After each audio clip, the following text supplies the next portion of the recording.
Hello everyone, welcome to the video. इस video में हम देखने वाले हैं द पंडित्स के लाइव मॉक 6 का एनालिसिस।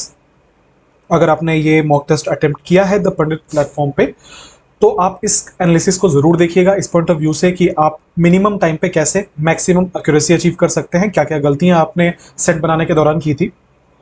अगर आप एक ऐसे स्टूडेंट हैं जिन्होंने ये अटेम्प्ट नहीं लिया है, ऐसे केस में आप वीडियो को पॉज करके अपना आंसर ट्राई करना, फिर मेरा सोल्यूशन देखना, एनालिसिस देखना, उससे आपको काफी फायदा होगा। शुरू करते हैं क्वेश्चन नंबर 1 से।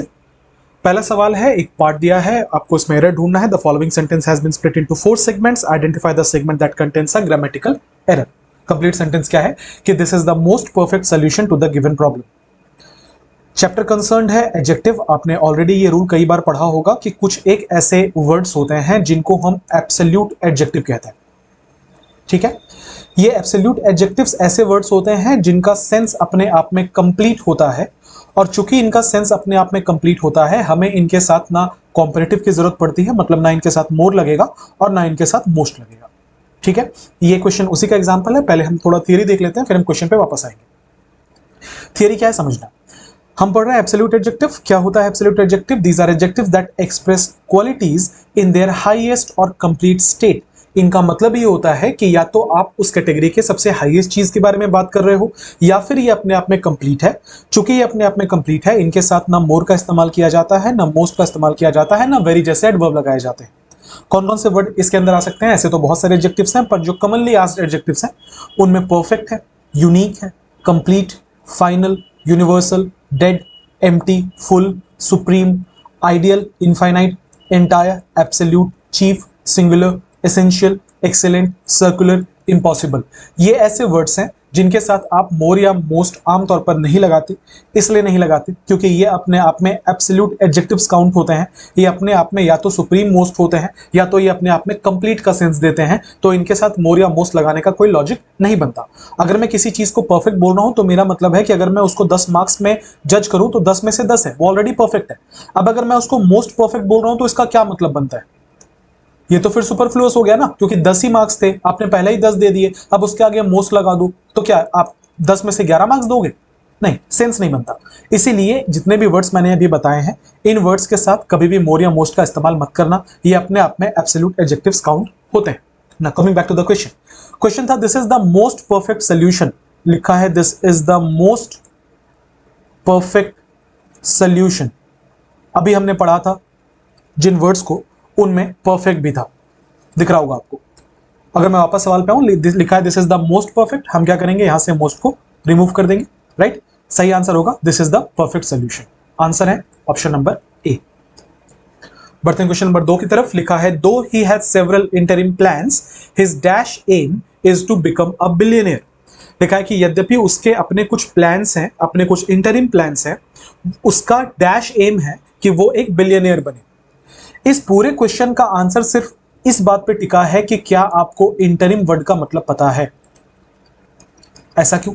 क्योंकि सेंटेंस स्टार्ट हुआ है दो से। जब भी आप किसी सेंटेंस को दो से स्टार्ट करते हो, ऑल दो से स्टार्ट करते हो, तो इन सब का मतलब होता है कि आप दो कॉन्ट्रास्टिंग चीजों को जोड़ रहे हो। मतलब अगर इस सेंटेंस में दो क्लॉज है तो एक क्लॉज जो आइडिया देगा, दूसरा क्लॉज उसके विपरीत, उसके कॉन्ट्रास्ट आइडिया देगा। जैसे कि मैं कह रहा हूं कि दो इट वॉज रेनिंग, मतलब जबकि बारिश हो रही थी, यद्यपि बारिश हो रही थी, एवरीबडी केम ऑन टाइम। जबकि बारिश हो रही थी, हर कोई वक्त पर आया। अब अगर आप इस सेंटेंस को एनालाइज करो तो आपको दिखेगा कि ये जो यहां बारिश होने की बात की गई थी, ये एक नेगेटिव कनोटेशन का स्टेटमेंट था। अब जब बारिश होती है तो हम ये एक्सपेक्ट करते हैं कि सब लोग देरी से आएंगे, पर मैं क्या कह रहा हूं कि जबकि बारिश हुई फिर भी सारे लोग वक्त पर आए। इसका मतलब ये जो है सेकंड सेंटेंस, सेकंड क्लॉज, ये पॉजिटिव कॉनोटेशन का है। ऐसा इसलिए हो पाया क्योंकि आपने सेंटेंस को दो से स्टार्ट किया था। ये कॉन्ट्रास्टिंग वैल्यूज के लिए आते हैं, कॉन्ट्रास्टिंग कॉनोटेशंस के लिए आते हैं, कॉन्ट्रास्टिंग सेंस को कनेक्ट करते हैं। जैसे कि दो I am very rich, I am not buying anything new. जबकि मैं बहुत अमीर हूं, तो मैं अमीर हूं तो लोग ये उम्मीद करते हैं कि मैं बहुत कुछ खरीदूंगा। मैं कह रहा हूं I am not buying anything new, मैं कुछ नया नहीं खरीद रहा। तो ये दोनों आपस में कॉन्ट्रास्टिंग स्टेटमेंट्स है ना, इनको जोड़ने के लिए दो का इस्तेमाल किया जाता है। अब ये सेंटेंस भी दो से स्टार्ट था कि दो he has several interim plans. इसका मतलब जो भी कॉनोटेशन इसका होगा अगला वाला उसके अपोजिट होना चाहिए। अब ये कॉनोटेशन क्या है ये पता करने के लिए आपको इंटरिम वर्ड का मतलब पता होना चाहिए था। इंटरिम का मतलब क्या होता है साहब? इंटरिम का मतलब होता है टेम्पररी, मतलब कोई भी ऐसी चीज जो कम वक्त के लिए हो, ऐसी कोई चीज जो कि टेम्पररी एक सोल्यूशन हो किसी चीज का, उसे इंटरिम कहा जाता है। आपने सुना होगा he is the interim prime minister, he is the interim president, जिसका मतलब है कि एक इलेक्शन और दूसरे इलेक्शन के बीच में जो वक्त बच रहा है ना, उसमें इन्हें प्राइम मिनिस्टर बनाया गया, उसमें इन्हें जो प्रेसिडेंट है वो बनाया गया, उसको इंटरिम कहा जाता है। अगर किसी कंपनी का चेयरमैन इंटरिम चेयरमैन होता है, इसका मतलब यह है कि अगले इलेक्शन में कोई और बनेगा, ये for the time being temporary basis पे इसे रखा गया है, उसे इंटरिम कहा जाता है। अब आ जाओ क्वेश्चन पे वापस। क्या लिखा था कि दो he has several interim plans, मतलब हालांकि उसके कुछ टेम्पररी प्लान्स हैं, ये करना है वो करना है यहां घूमना है, उसके इंटरिम प्लान्स है, उसके टेम्पररी प्लान्स है। अगला स्टेटमेंट इसका उल्टा होना चाहिए। लिखा his dash aim is to become a billionaire, मतलब उसका टेम्पररी प्लान है, कुछ हैं प्लान्स उसके करने के, लेकिन उसका डैश एम है कि वो बिलियनियर बने। इसका मतलब यहां पे परमानेंट जैसा कोई वर्ड होना चाहिए कि नहीं होना चाहिए? तो सेंस क्या बन रहा है कि उसके हालांकि कुछ टेम्पररी प्लान्स हैं, पर उसके परमानेंट प्लान्स ये हैं कि वो बिलियनियर बने। अब आपसे पूछा जा रहा है कि यहां पे कौन सा ऐसा वर्ड है जिसका मैंने लिखने की जगह कम है, मैं क्लीन कर रहा हूं, कौन सा ऐसा वर्ड है जिसका सेंस लंबे समय के लिए परमानेंट इस तरीके सेंस में यूज किया जाता है? क्या वो एब्सोल्यूट है, क्या वो डिटरमाइंड है, क्या वो ओनली है, क्या वो अल्टीमेट है? देखो एब्सोल्यूट का मतलब होता है किसी चीज का 100% होना, ठीक है? तो मैं ऐसा कह सकता हूं क्या कि उसके टेम्पररी प्लान्स है लेकिन उसका 100% प्लान है बिलियनियर बनना? नहीं, सेंस नहीं बन रहा। उसका डिटरमाइंड प्लान है, डिटरमाइंड एम है, ठीक है, मतलब उसका निश्चित एम है, सेंस नहीं बन रहा। उसका केवल एम है, यहां देखो ये फिट तो बिल्कुल आएगा कि is only aim is to become, लेकिन फिर वो इंटरिम वर्ड के साथ कनेक्ट नहीं हो पाएगा। आपने यहां इंटरिम लिखा था, उसके लिए दो लिखा था, तो आगे इससे कनेक्टेड कोई वर्ड चाहिए था, तो ये भी आउट ऑफ कंटेक्स्ट है। अल्टीमेट का मतलब होता है फाइनल। क्या हम इसे यह कह सकते हैं कि परमानेंट के सेंस में जा रहा है? बिल्कुल जा रहा है। इसका मतलब यह है कि अगर मैं ये बोलूं कि दो ही है सेवरल इंटरिम प्लान्स, कि हालांकि उसके कुछ टेम्पररी प्लान्स हैं, उसका जो अल्टीमेट एम है, उसका जो फाइनल एम है, वो ये है कि वो बिलियनियर बने। अब हमारा सेंटेंस बिल्कुल सही साउंड कर रहा है। आंसर कौन सा होगा? Option number D. लेकिन बात यहां खत्म नहीं होती, अगर मैं पढ़ाऊंगा तो ऑब्वियसली मैं कुछ एक्स्ट्रा ही दूंगा आपको। तो जो भी यहां पे टफ वर्ड्स थे, मैंने उसको आपके लिए अलग कर दिया है, उसके सिनोनिम्स, एंटोनिम्स, यूजेज सब देखेंगे, ठीक है? सुनते जाना बस। वर्ड क्या है? इंटरिम। मैंने मीनिंग आपको बताया, टेम्पररी, कोई भी ऐसी चीज जो थोड़े वक्त के लिए हो, जो फाइनल ना हो, उसे हम इंटरिम कहते हैं। सिनोनिम क्या हो सकता है? Temporary, provisional, transitional. आपका जब इंप्लॉयमेंट होता है किसी भी ऑर्गेनाइजेशन में, आपके जॉइनिंग लेटर में लिखा होता है कि this is a provisional employment. Provisional का मतलब यह है कि आप अभी अपने जॉब में निश्चित नहीं माने जाओगे, कंफर्म नहीं माने जाओगे, ये प्रोविजनल है। हो सकता है 2 साल 3 साल जितना भी आपका ट्रेनिंग पीरियड हो, उसके पहले आपको जॉब से निकाल दिया जा सकता है। इसका मतलब वो इंटरिम ज्वाइनिंग लेटर है, वो परमानेंट जॉब के लिए नहीं बुला रहे आपको, वो प्रोविजनल है, वो ट्रांजिशनल है, ठीक है? उल्टा क्या होगा? जो चीज परमानेंट हो तो हम लोग उसको परमानेंट कह सकते हैं, फाइनल कह सकते हैं, लास्टिंग कह सकते हैं, राइट? इसके लिए एक और वर्ड यूज किया जाता है पेरिनियल, जो कभी खत्म ना हो। आगे आ जाओ, अगला वर्ड है एब्सोल्यूट। मैंने क्या बोला था? 100%। क्या लिखा है? टोटल, कंप्लीट और नॉट सब्जेक्ट टू लिमिटेशंस। अगर मेरा किसी चीज पे एब्सोल्यूट पावर है तो इसका मतलब है कि मेरा कोई कंट्रोल नहीं है, मतलब मुझे कोई चीज कंट्रोल नहीं कर रहा, मैं जो चाहूंगा वो करूंगा।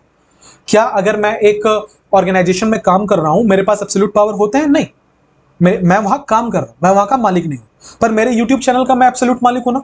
कल को मेरा मन करेगा मैं 3 चैनल और खोल लूंगा, कल को मेरा मन करेगा मैं चैनल बंद कर दूंगा, मैं तो कुछ भी कर सकता हूं। मेरे हाथ में एब्सोल्यूट पावर, एब्सोल्यूट मतलब कंप्लीट पावर है, ठीक है? तो सिनोनिम क्या होगा? कंप्लीट, टोटल, अनकंडीशनल, जिसमें कोई कंडीशन ना हो।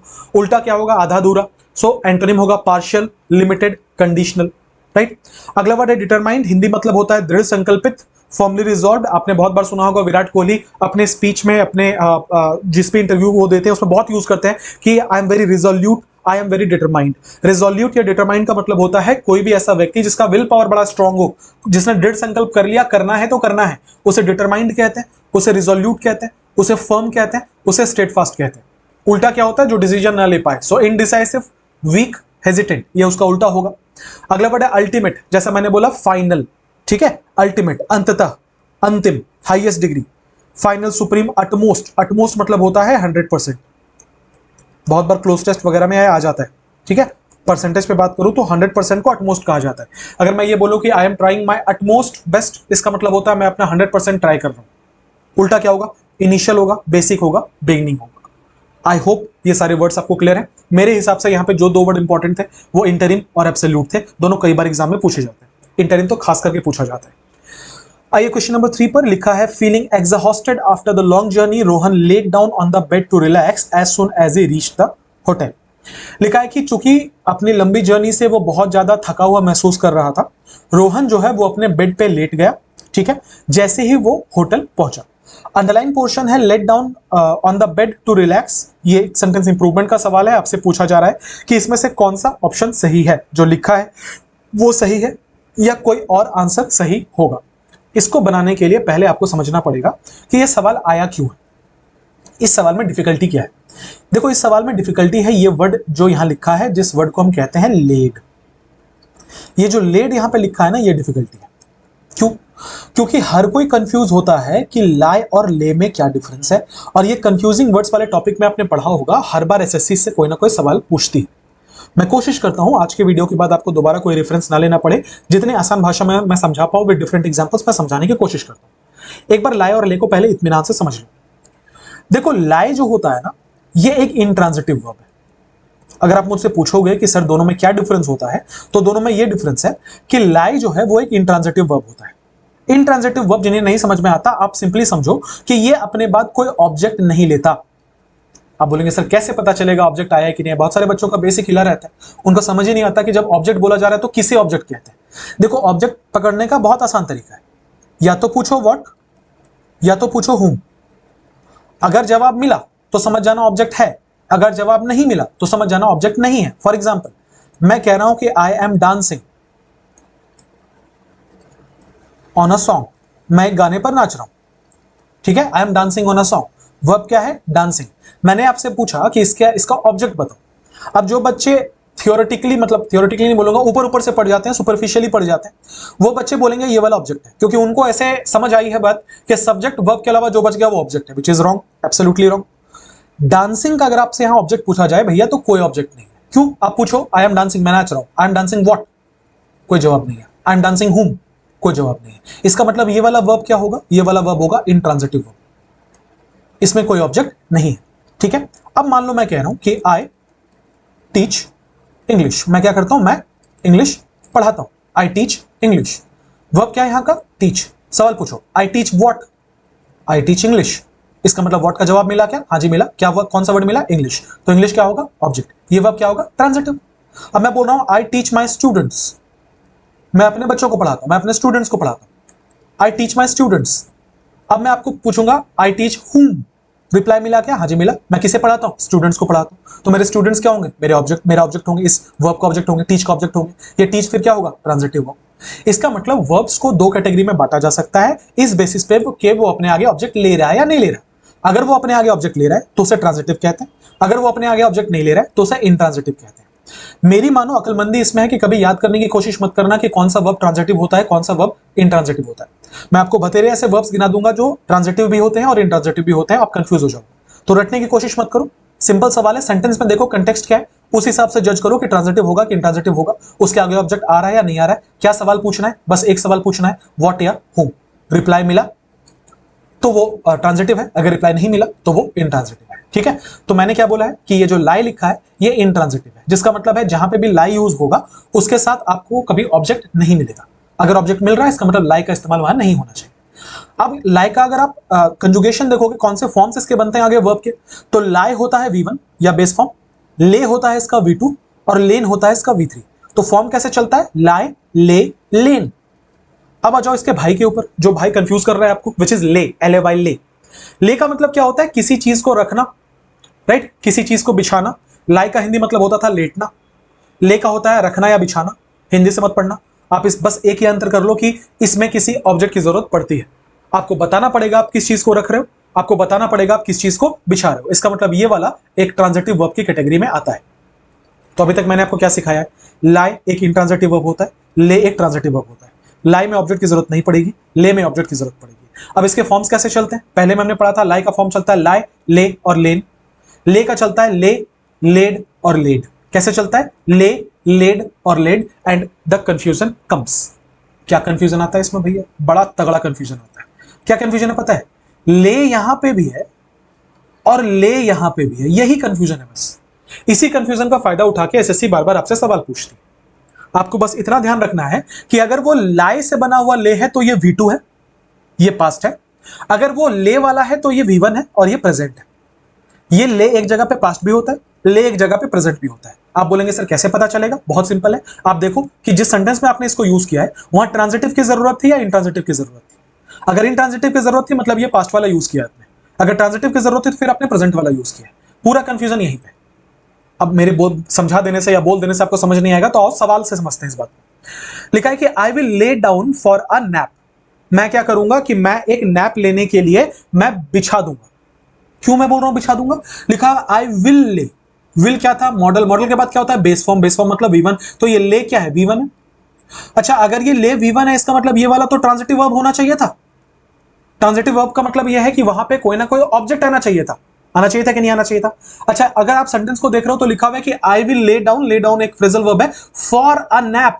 फॉर तो एक प्रीपोजिशन है, ये रहा आपका वर्ब, ये रहा आपका preposition. Where is the object? नहीं है ऑब्जेक्ट। अगर नहीं है ऑब्जेक्ट इसका मतलब हमें ट्रांजिटिव नहीं, हमें इंट्रांजिटिव वर्ब चाहिए था। अगर हमें इंट्रांजिटिव वर्ब चाहिए था और उसका प्रेजेंट टेंस चाहिए था तो लाई बोलो ना। तो क्या करेंगे? लाई लिखेंगे। अगला देखो, लिखा है she has lead in bed all day. अगर आपने पहली बार ये कॉन्सेप्ट अगर आप देख रहे हो, पहले कभी नहीं पढ़ा, तो इतनी जल्दी समझ नहीं आएगा। मुझे 5 मिनट समय देना समझाने के लिए, ठीक है? लिखा हुआ है she has lead in bed all day.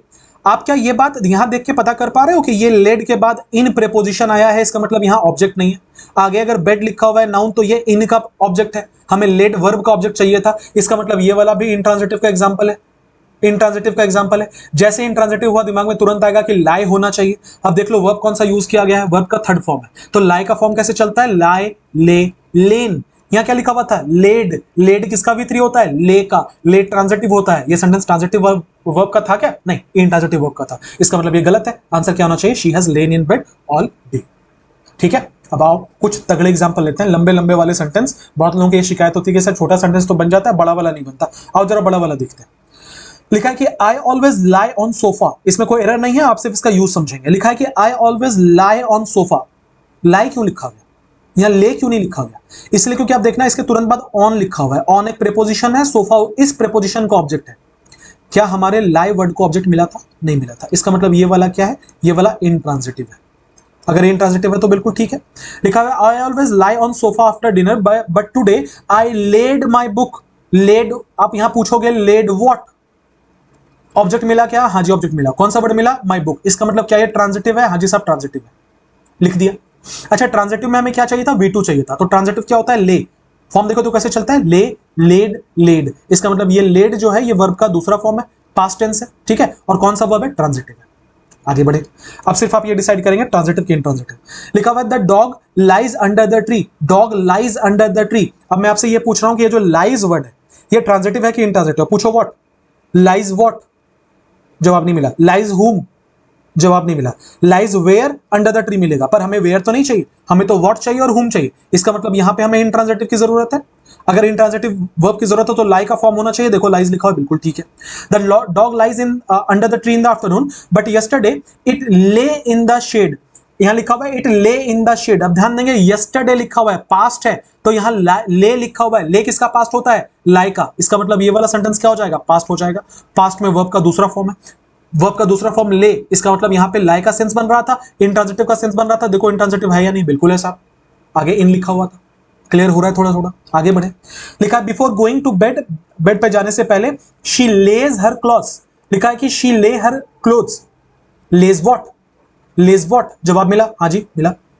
क्या रखती है? अपने कपड़े। इसका मतलब हर क्लोथ जो है वो यहाँ का ऑब्जेक्ट है। अगर यहाँ पे ऑब्जेक्ट है तो इसका मतलब ये वाला ट्रांजिटिव वर्ब होना चाहिए कि नहीं होना चाहिए? 100% साहब ये ट्रांजिटिव वर्ब होना चाहिए। क्लियर हो रहा है क्या? अच्छा, ट्रांजिटिव है तो यहाँ पे ले का फॉर्म होना चाहिए था। देखो ले का फॉर्म लिखा हुआ है। आगे बढ़ेंगे। एंड शी लाइज डाउन, ये फ्रेजल वर्ब लाई डाउन है, मतलब होता है लेट जाना। She lies down what? नहीं पता। शी लाइज डाउन हुम? नहीं पता। इसका मतलब यहाँ पे इंट्रांजिटिव वर्ब चाहिए था। अगर इंट्रांजिटिव चाहिए था तो लाइज होना चाहिए था। देखो लाइज लिखा है कि नहीं लिखा है? क्लियर हो रहा है?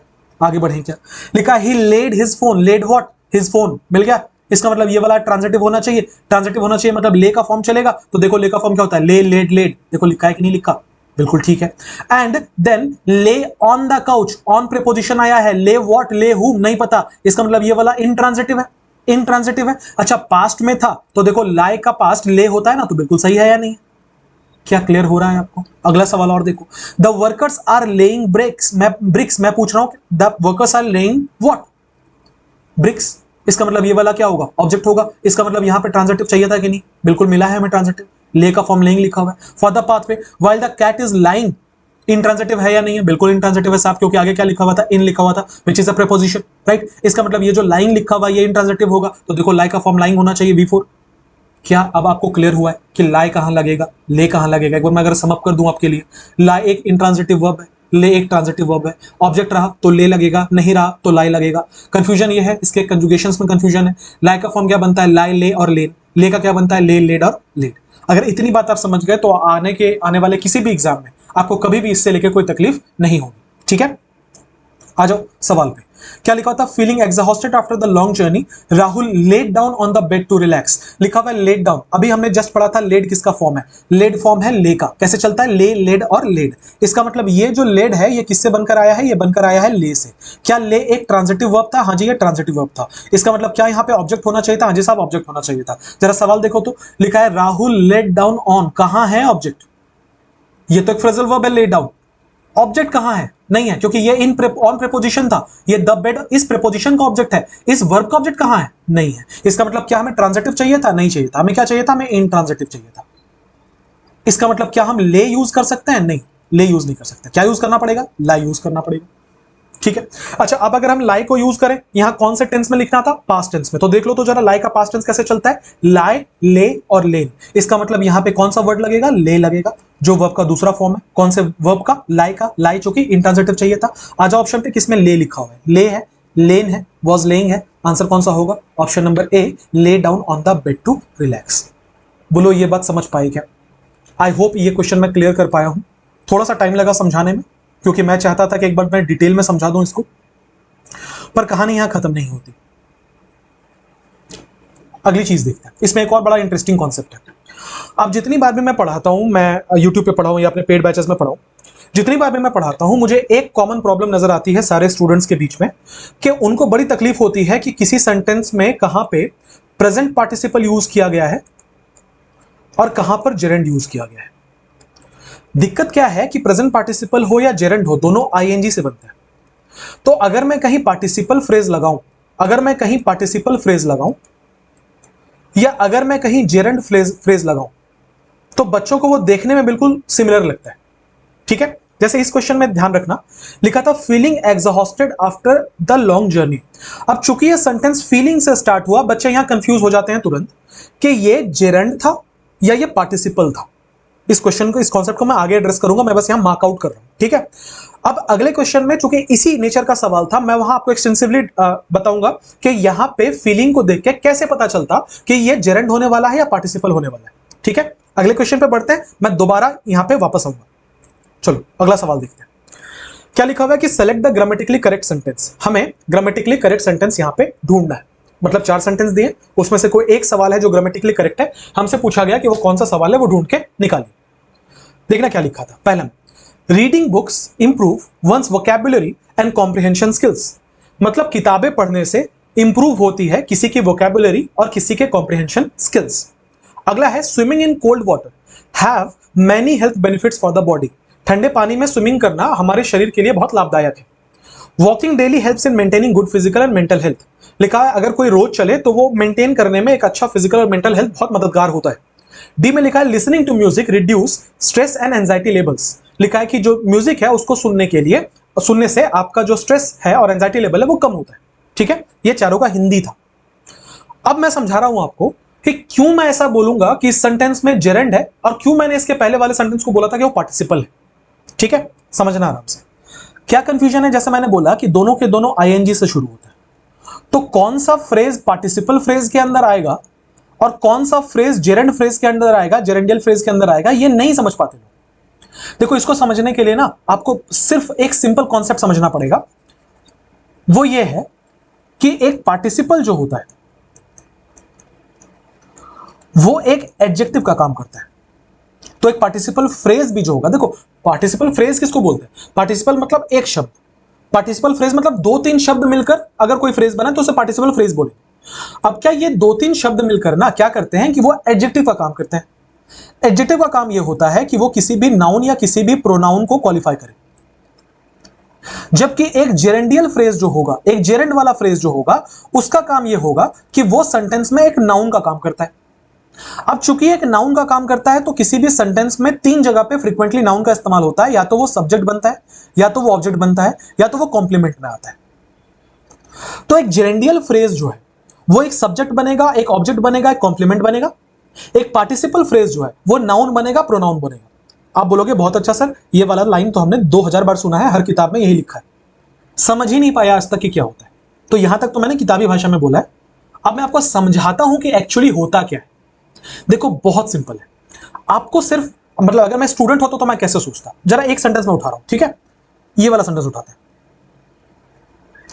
अब अगर कोई, मैं एक लेमैन स्टूडेंट से जिसको बिल्कुल आइडिया नहीं है चीजों का, उसको अगर मैं बोलूं कि इस सेंटेंस में कितने वर्ब हैं वो ढूंढ के निकालो, तो बच्चा क्या करेगा, सबसे पहले वो निकालेगा लिसनिंग, एक वर्ब, रिड्यूस दूसरा वर्ब, दो वर्ब है इसमें, एक है लिसनिंग, दूसरा है रिड्यूस। अब देखो ऑब्वियस सी बात है कि इसमें एक जो होगा वो मेन वर्ब होगा और दूसरा जो होगा वो मेन वर्ब नहीं होगा। आपको बस यही पता करना है कौन सा मेन वर्ब होगा और कौन सा मेन वर्ब नहीं होगा। कैसे पता चलता है, आप सिंपली ऑब्जेक्ट देखो और ये देखो कि ऑब्जेक्ट पे इंपैक्ट किस चीज का पड़ रहा है। क्या लिखा है कि लिसनिंग टू म्यूजिक, म्यूजिक सुनने से reduce stress and anxiety level. Reduce what, reduce stress. Stress को क्या करते हैं, रिड्यूस करते हैं। इसका मतलब इस वर्ब का ऑब्जेक्ट ये है और इस ऑब्जेक्ट का वर्ब ये है, इसका मतलब सेंटेंस का मेन वर्ब क्या है, रिड्यूस है। तो सबसे पहले हमें यह अंदाजा लग गया कि इस सेंटेंस में कोई एक मेन वर्ब है। अगर कोई एक मेन वर्ब है तो जो बच गया वो क्या होगा, अब उसमें आईएनजी लगा हुआ है, तो या तो वो एक पार्टिसिपल हो सकता है या तो वो एक जेरेंड हो सकता है, दोनों में से कुछ एक हो सकता है। अब आप सेंटेंस देख के बच्चे बस इतना अंदाजा लगाना कि ये जो लिसनिंग टू म्यूजिक लिखा है, क्या ये किसी नाउन या प्रोनाउन के बारे में एडिशनल इंफॉर्मेशन दे रहा है, क्या उसके बारे में ज्यादा जानकारी दे रहा है क्या। लिसनिंग टू म्यूजिक, म्यूजिक सुनना स्ट्रेस कम करता है। अगर मैं आपसे पूछूं कि म्यूजिक सुनना किसके लिए आ रहा है, मतलब ये कौन से नाउन या प्रोनाउन को क्वालिफाई कर रहा है, आपको कोई सेंस ही नहीं मिलेगा इस सवाल का, क्योंकि इसमें कोई नाउन या प्रोनाउन है ही नहीं जो क्वालिफाई कर रहा है। इसका मतलब ये जेरेंड जैसा लग रहा है। दूसरा, अगर मैं आपसे पूछूं कि रिड्यूस करता है स्ट्रेस, तो मैं आपसे पूछ रहा हूं कि व्हाट रिड्यूसेस स्ट्रेस। क्या आपको यह बात पता है कि व्हाट और हु का रिप्लाई करने वाले को सब्जेक्ट कहा जाता है। अब मैं आपसे पूछ रहा हूं कि कौन सी ऐसी चीज है जिसके बारे में हम बात कर रहे हैं जिससे हमारा स्ट्रेस रिड्यूस हो रहा है, तो आप बोलोगे लिसनिंग टू म्यूजिक, म्यूजिक सुनने से हमारा जो स्ट्रेस है वो रिड्यूस हो रहा है, म्यूजिक सुनने से। इसका मतलब यहां का अगर मैं आपसे पूछूं व्हाट, तो जवाब क्या मिलेगा, listening to music. What reduces stress, listening to music reduces stress. जो व्हाट का जवाब देता है वो सब्जेक्ट होता है। तो क्या मैं ये बोलूं कि यही सब्जेक्ट था, अगर मैं ये बोलूं तो मैं गलत तो नहीं बोल रहा कि ये वाला सब्जेक्ट था। अच्छा, जो सब्जेक्ट होता है वो उसका नाउन होना जरूरी है, अगर नाउन है इसका मतलब उसका जेरेंड होना जरूरी है। तो दोनों में अंतर क्या होता है, अंतर बस इतना होता है कि सेंटेंस में वो क्या फंक्शनैलिटी है उसकी, सेंटेंस में वो क्यों आ रहा है, वो सब्जेक्ट बनकर आ रहा है, वो ऑब्जेक्ट बनकर आ रहा है, वो कॉम्प्लीमेंट बनकर आ रहा है। अगर वो सब्जेक्ट ऑब्जेक्ट कॉम्प्लीमेंट बनकर आ रहा है फिर वो जेरेंड का फ्रेज है। अगर वो किसी नाउन या प्रोनाउन के बारे में एडिशनल इंफॉर्मेशन देने के लिए आ रहा है तो ऐसे केस में वो पार्टिसिपल होता है। उसका भी एग्जांपल देखते हैं एक और, पहले ये कर लेते हैं जेरेंड वाला और क्लैरिटी आ जाएगी। क्या लिखा हुआ है, reading books improve one's vocabulary and comprehension skills. मेरे साथ बनाना, इसमें आपको कितने वर्ब दिख रहे हैं, वर्ब का फॉर्म दिख रहा है, एक तो मुझे रीडिंग दिख रहा है, दूसरा मुझे इंप्रूव दिख रहा है। अब अगर मैं आपसे पूछूं इसमें मेन वर्ब कौन है, रीडिंग मेन वर्ब है या इंप्रूव मेन वर्ब है, तो आप तुरंत बोलोगे इंप्रूव मेन वर्ब है। दो तीन रीजन है, पहला रीडिंग आईएनजी से स्टार्ट है, इसके पहले कोई हेल्पिंग वर्ब चाहिए होगा अगर ये मेन वर्ब है तो, पहली बात। दूसरी बात, हम अगर इससे सेंटेंस को शुरू करें तो इसका सब्जेक्ट कहां मिलेगा, नहीं मिलेगा। क्या हम ये बोल सकते हैं कि इंप्रूव के बाद अगर हम व्हाट लगाएं तो हमें वंस वोकैबुलरी मिलेगा, मतलब ये वाला ऑब्जेक्ट है। मैं आपसे पूछूंगा क्या इंप्रूव होगा, आप बोलोगे वोकैबुलरी इंप्रूव होगा, इसका मतलब ये ऑब्जेक्ट है, तो इस वर्ब का ये ऑब्जेक्ट है ना, और इस ऑब्जेक्ट का वर्ब ये है ना, इसका मतलब ये वाला मेन वर्ब का काम कर रहा है। मैं कुछ इंप्रूव करने की बात कर रहा हूं। अच्छा, अब मैं बोल रहा हूं कि कैसे इंप्रूव हो रहा है। अब मैं आपसे पूछ रहा हूं कि व्हाट इंप्रूव या हु इंप्रूव, दोनों में से जिसका जवाब मिल जाए। आपका जवाब मिल रहा है रीडिंग बुक्स इंप्रूव। क्या इंप्रूव करता है, किताबें पढ़ना इंप्रूव करता है। इसका मतलब यह है कि ये वाला जो किताबें पढ़ना है ये सेंटेंस का सब्जेक्ट है। अगर मैं किसी आईएनजी वाले वर्ड को सेंटेंस का सब्जेक्ट बना के लिखूं तो उसे ही तो जेरेंड कहा जाता है। इसका मतलब ये रीडिंग जेरेंड होगा कि नहीं होगा, बिल्कुल होगा साहब। जरा पिछले क्वेश्चन पे एक बार रेफर करें, मैंने बोला था आपको कि यहां पे मैं आऊंगा वापस। जरा देखो तो क्या लिखा है, लिखा है कि feeling exhausted after the long journey, मतलब लंबी जर्नी के बाद थकान महसूस करते हुए, करने की वजह से रोहन लेट डाउन, रोहन जो है वो लेट गया। जो हमने चेंज किया, रोहन ले डाउन। अच्छा, अब मैं आपसे पूछ रहा हूं कि ये जो फीलिंग एग्जॉस्टेड लिखा हुआ है, ये जो फ्रेज यहां पे यूज किया हुआ है, ये जेरेंडियल फ्रेज है या पार्टिसिपल फ्रेज है? तो जरा खाली इसका सेंटेंस में फंक्शन देखना। क्या लिखा हुआ है कि थका हुआ महसूस करने के कारण। अब मैं आपसे पूछ रहा हूं कौन थका हुआ महसूस कर रहा है? हम किसके बारे में बात कर रहे हैं? हम रोहन के बारे में बात कर रहे हैं। क्या रोहन एक नाउन है? हाँ जी, रोहन एक नाउन है। क्या हम ये बोल रहे हैं कि रोहन के बारे में कुछ एडिशनल इंफॉर्मेशन दिया जा रहा है कि रोहन गोरा है, काला है, लंबा है, थका हुआ है, एनर्जेटिक है? क्या ऐसा कोई इंफॉर्मेशन मिल रहा है? हाँ जी, इंफॉर्मेशन तो मिल रहा है कि रोहन थका हुआ है। कैसी इंफॉर्मेशन मिल रहा है? हमने एक फ्रेज यहां पे यूज किया, फीलिंग एग्जॉस्टेड, जिसको देख के हमें यह पता चला कि रोहन के बारे में एडिशनल इंफॉर्मेशन दिया जा रहा है। क्या ये इस सेंटेंस का सब्जेक्ट है? नहीं। क्या ऑब्जेक्ट है? नहीं। कॉम्प्लीमेंट है क्या? नहीं साहब। यहां का सब्जेक्ट कौन है? रोहन। सब्जेक्ट कौन था? रोहन था। इसका मतलब ये तो जेरेंड नहीं हो सकता क्योंकि नाउन है ही नहीं, ये तो एडजेक्टिव का काम कर रहा है, रोहन के बारे में एडिशनल इंफॉर्मेशन दे रहा है। इसका मतलब ये वाला कौन सा क्लॉज होगा? ये वाला क्लॉज होगा पार्टिसिपल का। क्या क्लैरिटी आ रही है आपको? अभी बात खत्म नहीं हुई, जब तक समझाऊंगा नहीं तब तक छोड़ूंगा नहीं। अब मैंने आपके लिए अलग से टेबल बना दिया, ठीक है, और इसमें एक रामबाण बता रहा हूं जेरेंड पकड़ने का। ध्यान से सुनते जाना बस। क्या है कि जब आप कभी जेरेंड फ्रेज यूज करते हो तो इसमें भी आईएनजी होता है, प्रेजेंट पार्टिसिपल में भी आईएनजी होता है। ये बात मैंने ऑलरेडी आपको बता दी कि ये भी नाउन जैसा काम करता है, ये नाउन जैसा काम करता है और ये एडजेक्टिव जैसा काम करता है। अब रामबाण सुनो जेरेंड पकड़ने का। जहां पे भी आपको ये कंफ्यूजन हो कि ये जेरेंड है या नहीं है, आप उसके जगह पे इट लगा के देखना, देखना सेंटेंस सही आ रहा है कि नहीं आ रहा है। अब इट ही क्यों लगाने कह रहा हूं मैं? क्योंकि भैया इट तो प्रोनाउन होता है। अगर जेरेंड एक नाउन है तो उसको हटा के प्रोनाउन भी तो लगाया जा सकता है, हर नाउन को हटा के प्रोनाउन लगा सकते हैं, तभी तो प्रोनाउन का एग्जिस्टेंस है इंग्लिश में। इसका मतलब यह है कि आप जेरेंडियल फ्रेज को हटा के वहां पे इट लगा के देखो। अगर आपको लगता है कि ये इट काम कर रहा है तो समझ जाना वो जेरेंड है। जरा अप्लाई करके देखो। लिखा है कि reading books improve one's vocabulary. क्या मैं रीडिंग बुक्स को हटा के इट लिखूं तो लिखा हुआ इट इंप्रूव्स वंस वोकैबुलरी, 100% सही है। Swimming in cold water have many health benefits, हम बोल देंगे it has many health benefits, सही है क्या? 100% सही है। Walking daily helps in maintaining, मैं बोल रहा हूं इट हेल्प्स इन मेंटेनिंग, सही है क्या? बिल्कुल सही है। Listening to music reduces stress, it reduces stress, सही है क्या? बिल्कुल सही है। रामबाण मिला। अब जरा इस क्वेश्चन पे लगा के देखो। Feeling exhausted after the long journey, it after the long journey, लगा? नहीं लगा। इसका मतलब क्या ये जेरेंड होगा? नहीं होगा। बोलो कंफ्यूजन दूर हुआ? क्या रामबाण उपाय मिला? अब एक बार और समझ लेते हैं दो एग्जांपल के साथ। लिखा है कि swimming is a good exercise, यहां लगा के देखो it is a good exercise, बिल्कुल सही है। अब यहां पे स्विमिंग को मैं प्रूव कर देता हूं कि ये क्यों है ऐसा। देखो यहां लिखा होता है it is a good exercise, ये एक अच्छा एक्सरसाइज है। क्या अच्छा एक्सरसाइज है? स्विमिंग। इसका मतलब ये सब्जेक्ट का काम कर रहा है, आईएनजी लगा हुआ है, नाउन का काम कर रहा है, जेरेंड होगा। आगे देखो, the man swimming in the pool is my friend, वो आदमी जो स्विमिंग पूल में तैर रहा है वो मेरा दोस्त है। सब्जेक्ट कौन है यहां का? The man. Swimming in my pool को हम अगर यहां से हटा भी दे, देखो पार्टिसिपल फ्रेज का सबसे खूबसूरत एक पकड़ने का तरीका क्या होता है पता है? आप उसको अगर सेंटेंस से हटा भी दोगे ना तो भी सेंटेंस में घंटा कोई फर्क नहीं पड़ेगा। जैसे लिखा है the meaning the man swimming in the pool, swimming in the pool को हटा दो, the man is my friend, सही है क्या? 100% सही। अगर मैं इसको लगा देता हूं तो मैं क्या कर रहा हूं? आप समझना फंक्शनैलिटी क्या है, यही समझना है आपको बस। मैं कह रहा हूं कि वो आदमी मेरा दोस्त है। आपने पूछा कौन आदमी, मैंने बोला वो आदमी जो पूल में तैर रहा है। इसका मतलब क्या ये एडजेक्टिव का काम नहीं कर रहा? हाँ जी साहब, एडजेक्टिव का काम कर रहा है। किसके लिए एडजेक्टिव का काम कर रहा है? ये मैन के लिए। मैं किसके बारे में कह रहा हूं कि कौन है वो आदमी? अब मैंने बताया वो आदमी जो तैर रहा है, इसका मतलब ये जो तैरने का काम है ये इसके लिए एडजेक्टिव का काम कर रहा है। अगला देखो, लिखा है शी अवॉइड्स स्पीकिंग लाउडली, ये स्पीकिंग लाउडली को हटा के इट कर दो। शी अवॉइड्स इट, सेंस बनता है सेंटेंस का, 100% सेंस बनता है सेंटेंस का। अब लिखा हुआ है शी अवॉइड, शी सब्जेक्ट है, अवॉइड्स वर्ब है, ये क्या होगा? She avoids what?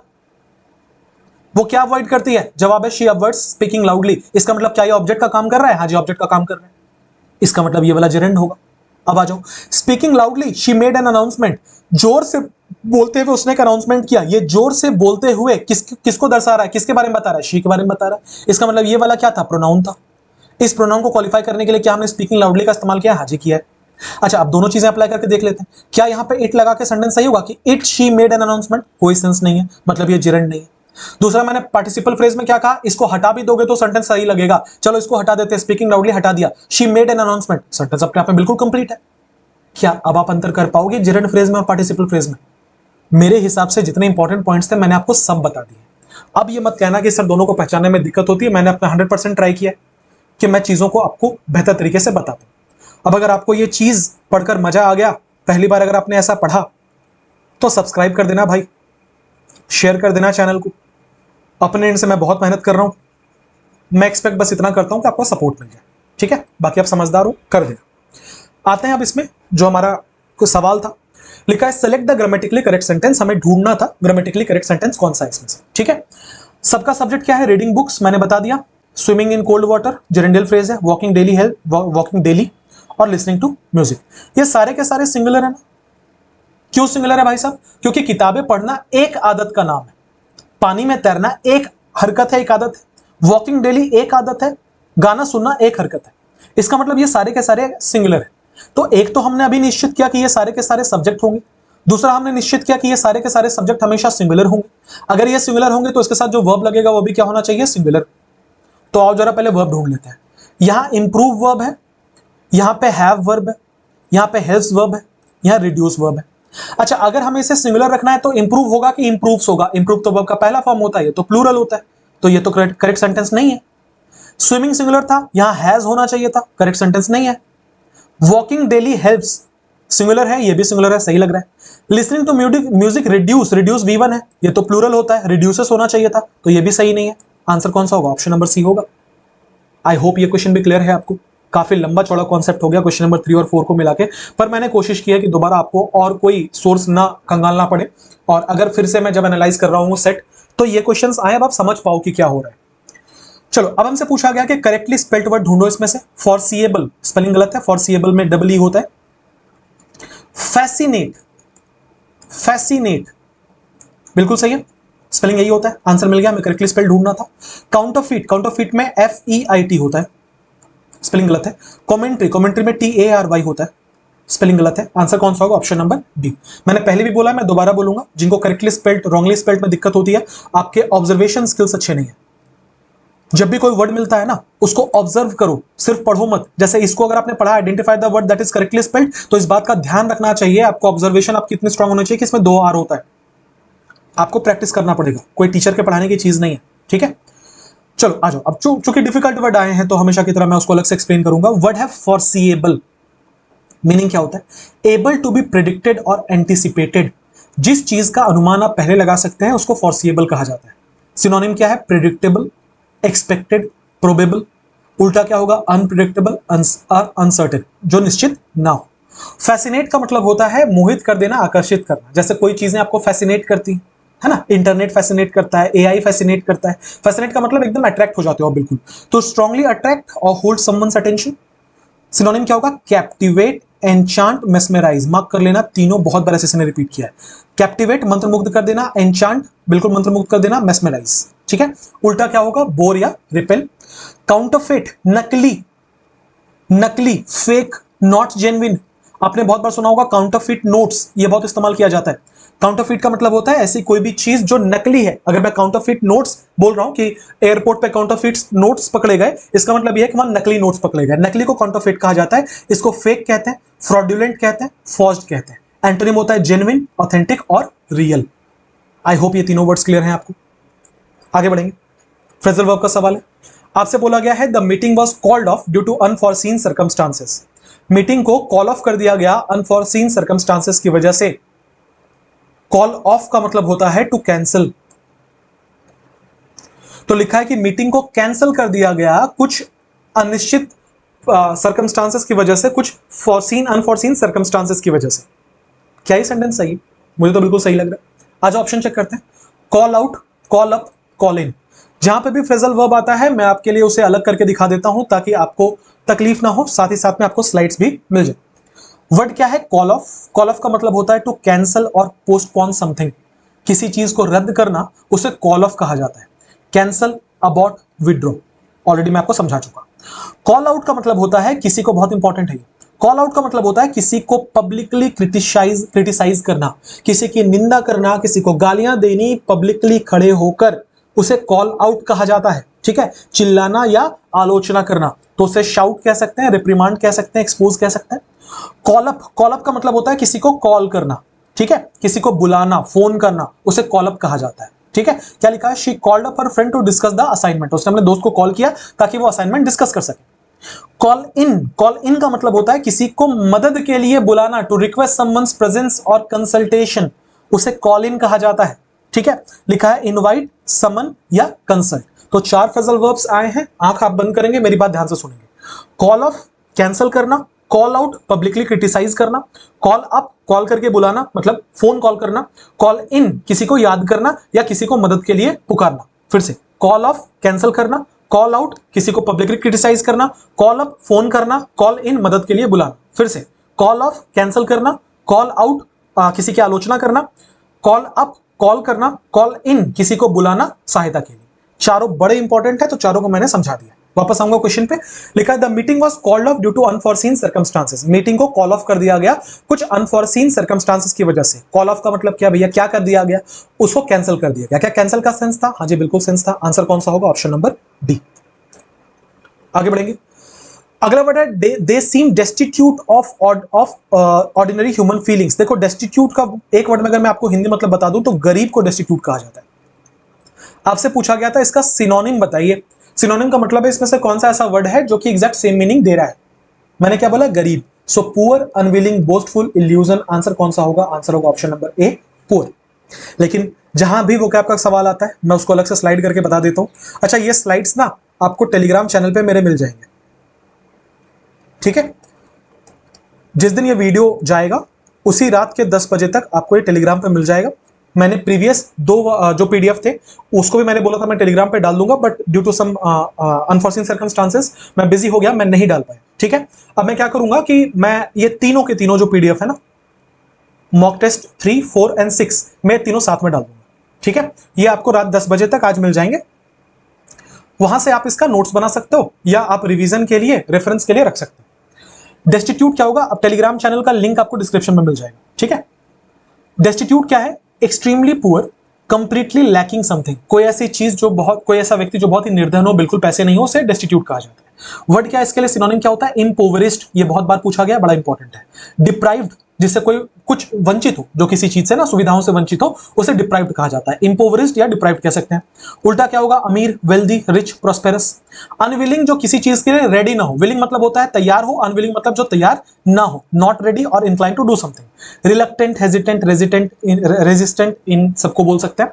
उल्टा क्या होगा? जो तैयार हो, सो विलिंग, एगर, एंथुसियास्टिक। बोस्टफुल, देखो बोस्ट मतलब होता है लंबी लंबी डींगे हाँकना। एक इडियम इसके लिए आपने पढ़ा होगा, ब्लो वंस ओन ट्रम्पेट, है ना? अपने बारे में बड़ी बड़ी बातें करना, डींगे हाँकना। लिखा है फुल ऑफ सेल्फ प्रेज और ब्रैगिंग। ब्रैग मतलब होता है फेंकना। सो अपने बारे में तारीफ करना या अपने आप को ब्रैग करना, उसे बोस्टफुल कहा जाता है। एरोगेंट कहते हैं, प्राउड कहते हैं, सेल्फ इंपॉर्टेंट कहा जाता है इसे, राइट? उल्टा क्या होगा? Modest, humble, अनअज्यूमिंग। इल्यूजन का मतलब होता है भ्रम। आपने पढ़ा होगा इसे काइमेरा भी कहते हैं, इल्यूजन, है ना? अ फॉल्स आइडिया और believe something that deceives the senses, जिसे हम भ्रम बेसिकली कहते हैं, मृग मरीचिका, उसे डिल्यूजन कहा जाता है। Misconception, hallucination, chimera. उल्टा क्या होगा? Reality, truth and fact. हमारा सवाल था डेस्टिट्यूट, आंसर था पुअर। आगे बढ़ेंगे। अगला वर्ड है डाइवर्ज। हमसे एंटोनिम पूछा गया, ध्यान देंगे इस बात का। तो डाइवर्ज का पहले मतलब देखते हैं, फिर एंटोनिम देखेंगे। डाइवर्ज का मतलब होता है टू ओपन अ सीक्रेट। किसी भी राज को दुनिया के सामने खोल देना, उसे डाइवर्ज कहा जाता है, टू ओपन अ सीक्रेट, ठीक है? इसी चीज के लिए आपने एक इडियम पढ़ा होगा, स्पिल द बीन्स, राइट? दुनिया के सामने राज खोल देना। अब आपसे पूछा गया है कि इसका उल्टा क्या होगा, तो जरूर राज छुपाने जैसी कोई बात होगी। आ जाओ। Heed, hide, delay, resume. Answer कौन सा होगा? Option number B, hide. Hide का मतलब क्या होता है? छिपाना, ठीक है? सिंपल वर्ड्स थे। डाइवर्ज का मतलब होता है कोई भी सीक्रेट छिपाना। लिखा है टू रिवील और सीक्रेट बताना, टू रिवील और डिस्क्लोज इंफॉर्मेशन, ठीक है? हीड का मतलब होता है ध्यान देना, ठीक है? ये आपको क्लोज टेस्ट में शायद पहले मैंने कभी पढ़ा है। हीड का मतलब होता है ध्यान देना, टू पे अटेंशन और टेक नोटिस। डिले मतलब देरी, रिज्यूम मतलब फिर से काम शुरू करना। ज्यादा इंपॉर्टेंट वर्ड्स नहीं है और बहुत कॉमन वर्ड्स है, तो ज्यादा वक्त देने की जरूरत नहीं। क्वेश्चन नंबर 9 में लिखा है the train is arriving dash platform number 4। Train जो है वो प्लेटफॉर्म नंबर 4 पर आ रही है। अब देखो इसमें ना दोनों आंसर्स होते हैं। The train is arriving at platform number 4 भी होता है, the train is arriving on platform number 4 भी होता है। एक्चुअली मॉडर्न इंग्लिश में the train is arriving at ही आपको हर जगह पे लिखा मिलेगा। हालांकि अगर आप कैम्ब्रिज या ऑक्सफोर्ड जैसे जो ग्लोबल पब्लिकेशंस हैं उनको जब आप देखोगे तो वो ये कहते हैं कि अगर किसी पर्टिकुलर जगह पे आ रहा है, लेट्स से प्लेटफॉर्म नंबर 4 बता दिया गया है आपको, तो ऐसे केस में आप वहां पे ऑन यूज करो। हालांकि एट यूज करना भी गलत नहीं होगा। आपका सवाल ये हो सकता है कि सर एग्जाम में अगर आ गया तो किसे प्रेफरेंस देंगे, देखो दोनों सही है तो आपको मार्क्स मिल जाएंगे, क्वेश्चन चैलेंज हो जाता है नॉर्मली ऐसा। आंसर एट भी सही है, आंसर ऑन भी सही है। अगर आप पुराने इंग्लिश के हिसाब से पढ़ोगे जो एकदम हार्ड एंड फास्ट, जो मतलब बाय बुक्स अगर आप जाओगे तो ऑन होना चाहिए। मॉडर्न इंग्लिश में कोलोक्वली एट भी चलता है, ठीक है, तो दोनों यूज किया जाता है। आप ऐड कर रहे हो तो भी सही है, ऑन कर रहे हो तो भी सही है। आगे बढ़ेंगे, अगला सवाल है ईडियम का मतलब बताइए। ईडियम कौन सा है? Long run. एक्चुअली जो ईडियम आपको मिलेगा बहुत बार किताबों में वो होता है इन अ लॉन्ग रन। एक ही बात, इन अ लॉन्ग रन का मतलब होता है कोई भी ऐसी चीज जो कि लंबे समय तक चले। इन अ लॉन्ग रन का मतलब होता है इवेंचुअली, अंततः। ठीक है, यहां देखो कितना आसान है। लॉन्ग रन, लॉन्ग मतलब होता है लंबा, रन मतलब होता है दौड़ना। दौड़कर आप जब लंबा पहुंच जाओ मतलब बहुत समय के बाद, इन अ लॉन्ग रन। अब मैं आपको यूज केस समझा दूंगा तो आपको बहुत आसानी से समझ में आ जाए। हम टीचर्स हमेशा बोलते हैं आपको कि आप अपने रीडिंग पर काम करिए, आप कॉम्प्रिहेंशन पे काम करिए, आप इंग्लिश की अंडरस्टैंडिंग डेवलप करिए। ठीक है, स्टूडेंट्स कई बार इसको ऐसे परसीव करते हैं कि सर इतना सिंपल पेपर तो आ रहा है, रटा रटाया क्वेश्चन है, प्रीवियस ईयर कर लेंगे, आ जाएंगे मार्क्स, क्या ही दिक्कत है, हो जाएगा जॉब। बिल्कुल अग्रीड, हो जाएगा जॉब। लेकिन मैं हर बार ये कहता हूं, मैंने वीडियोस में भी बोला है, मैं आगे भी मेंटेन करूंगा जब तक मैं जिंदा रहूंगा। इंग्लिश एक ऐसी चीज है ना जो आपको जितना जॉब के पहले काम आती है, 10x जॉब के बाद काम आता है। अभी अगर आप उसको वैल्यू नहीं कर रहे हैं ना, आपको तब जाके रिग्रेट फील होता है जब आपका जॉब हो जाता है। क्योंकि देखो मैं क्या बोल रहा हूं, मैं समझाता हूं। आप प्रिपेयर कर रहे हो एसएससी के लिए, ये है भैया ऑल इंडिया जॉब, राइट। मुझे नहीं लगता कि 3-4 ऑफिसेज या 3-4 स्टेट्स को अगर छोड़ दिया जाए तो कहीं पे भी हिंदी में या लोकल लैंग्वेज में काम होता है। पूरे के पूरे इंडिया में, पैन इंडिया, इंग्लिश में काम होता है। आप कल को बनते हो preventive officer, income tax inspector, GST inspector, है ना, ऐसे बड़े बड़े पोस्ट पे आप जाते हो। आपको मिलते हैं सुप्रीम कोर्ट के जजमेंट्स पढ़ने को, कैट के जजमेंट्स पढ़ने को। आपको बोला जाता है कि एक रिपोर्ट रेडी कर दो 16 पेज का, 18 पेज का। लेकिन भाई साहब मैं तो रट के आया था प्रीवियस ईयर क्वेश्चन, मुझे तो इसको हिंदी ही नहीं करना आएगा कि एक तो सुप्रीम कोर्ट का के जो वर्ड्स यूज किए जाते हैं, जो वहां के टर्मिनोलॉजीज हैं, आपको तो हवा ही नहीं लगेगी क्या लिखा हुआ है। और उसके बाद अगर आपको लिखने को कह दिया जाए तो बिना चैट जीपीटी के तो कोई यूज ही नहीं है ना, आप तो कर ही नहीं पाओगे क्योंकि आप तो रट्टा मार के गए हो। हम टीचर्स बेवकूफ नहीं है जब हम ये कहते हैं आपको कि रीडिंग करो। मैं बिल्कुल किसी सब्जेक्ट का डिसरिस्पेक्ट नहीं कर रहा, वो आपके इंटेलिजेंस को बढ़ाता है, आपके एक्यूमेंट को ठीक करता है, मैं बिल्कुल उसके तरफ हूं। पर जॉब के बाद जो 4 सब्जेक्ट आप पढ़ रहे हो ना, उसमें अगर कोई चीज डे इन डे आउट आपके यूज में आने वाली है तो वो इंग्लिश है। तो इस अप्रोच से जो लोग पढ़ रहे हैं ना कि रट्टा मार के क्वालिफाई कर जाएंगे, मेरा तो 50 में 45 आ रहे हैं लेकिन 4 लाइन लिखने दो तो लिख नहीं पाओगे, ऐसे केस वाले ना रोगे जॉब के बाद। अभी भी वक्त है, आपको क्या करना है, आपको अपनी इंग्लिश बेहतर करनी है। इतनी बेहतर करनी है कि जब आपके सामने कोई 10 पन्ना दे दे पढ़ने को ना, तो आप इधर उधर ना देखने लगो कि क्या लिखा हुआ है। इतनी बेहतर कर लेनी है जहां पे आप 2 पेज अगर आपको लिखने को कह दिया जाए नोटशीट में तो 2 पेज लिख पाओ। आप सबको पता है कि मैं दोनों दुनिया देख रहा हूं, पूरे एक्सपीरियंस के साथ बोल रहा हूं कि परेशानी होती है। इसीलिए जिन लोगों को इंग्लिश नहीं अच्छे तरीके से आती ना, वो इस पे काम करिए, रीडिंग करिए। इन अ लॉन्ग रन वो आपको बहुत काम आएगा। इन अ लॉन्ग रन का मतलब क्या है, लंबे समय तक ये आपके काम आएगा। बात सिर्फ एग्जाम क्वालिफाई करने का नहीं है, बात है एग्जिस्टेंस का, बात है सर्वाइवल का। आप नहीं चाहते कि आप एक ऐसे आदमी बनो कि जिसके सामने अगर 10 पन्ने का कुछ इंग्लिश में आ जाए तो बगल वाले से बोलो भैया थोड़ा हेल्प कर दो।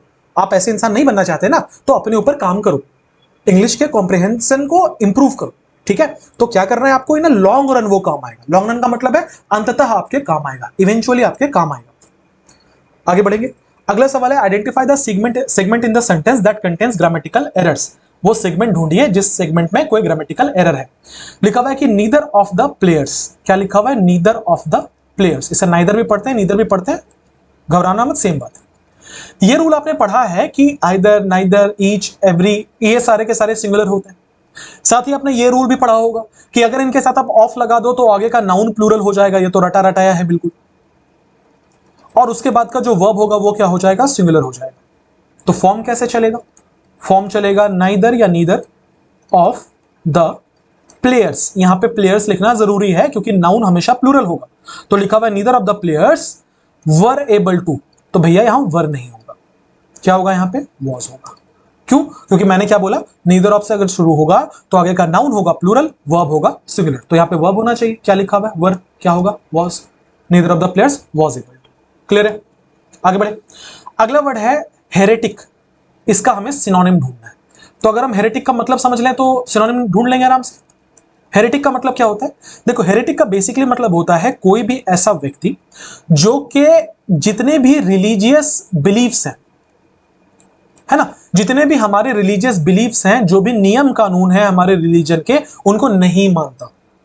एक ऐसा व्यक्ति जिसका यह मानना है कि जो भी धर्म से रिलेटेड नियम कानून है वो सब खोखले हैं, मैं उनको सपोर्ट नहीं करता, ऐसे इंसान को हेरेटिक कहा जाता है।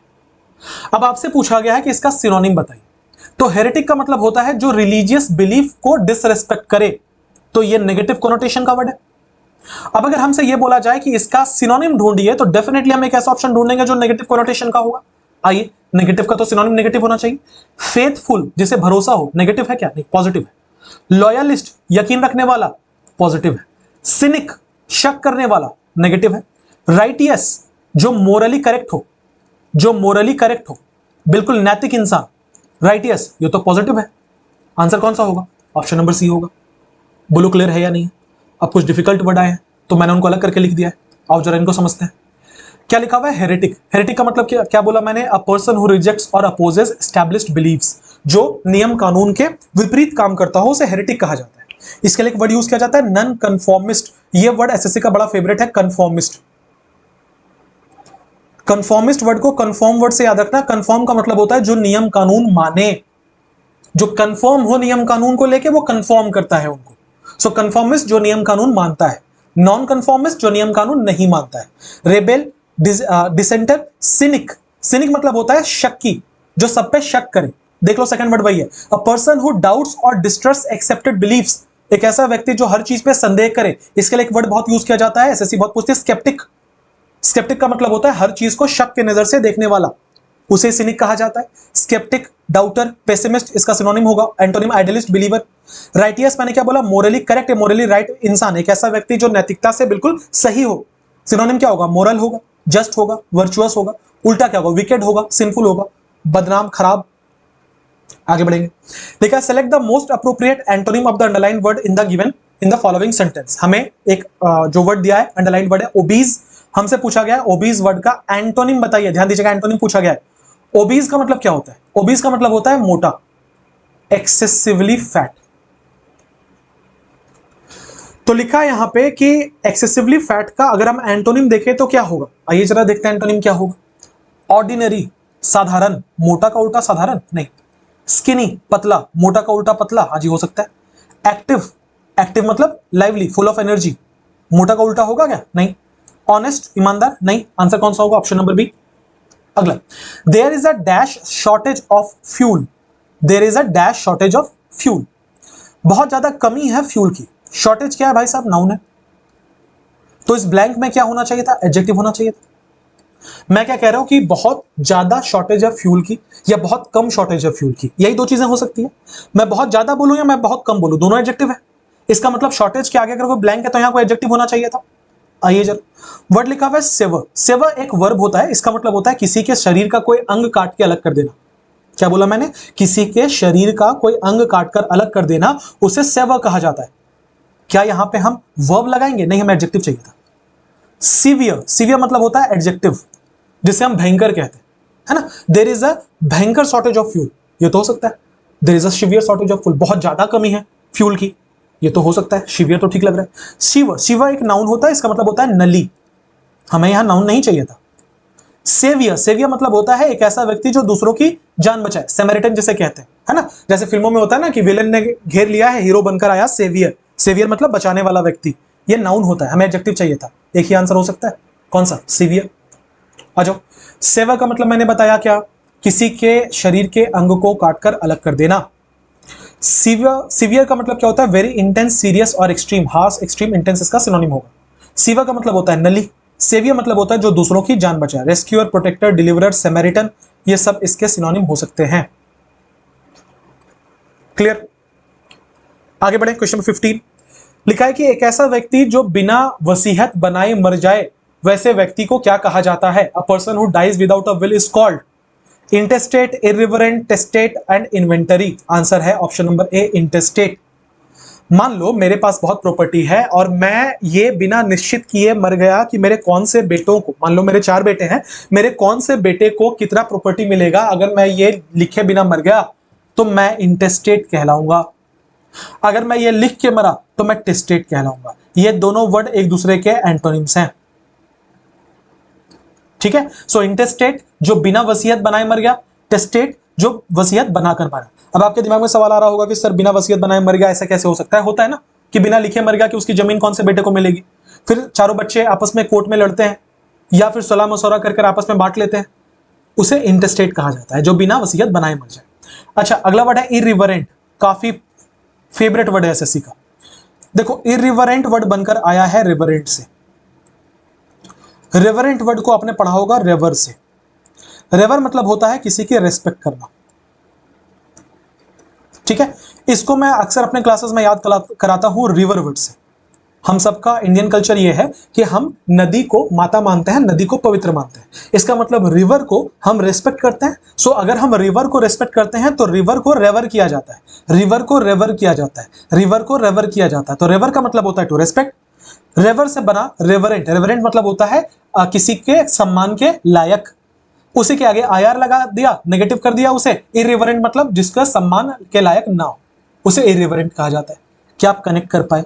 रिवर से रेवर कनेक्ट करना, रेवर का मतलब होता है to respect, reverent respectful, irreverent disrespectful.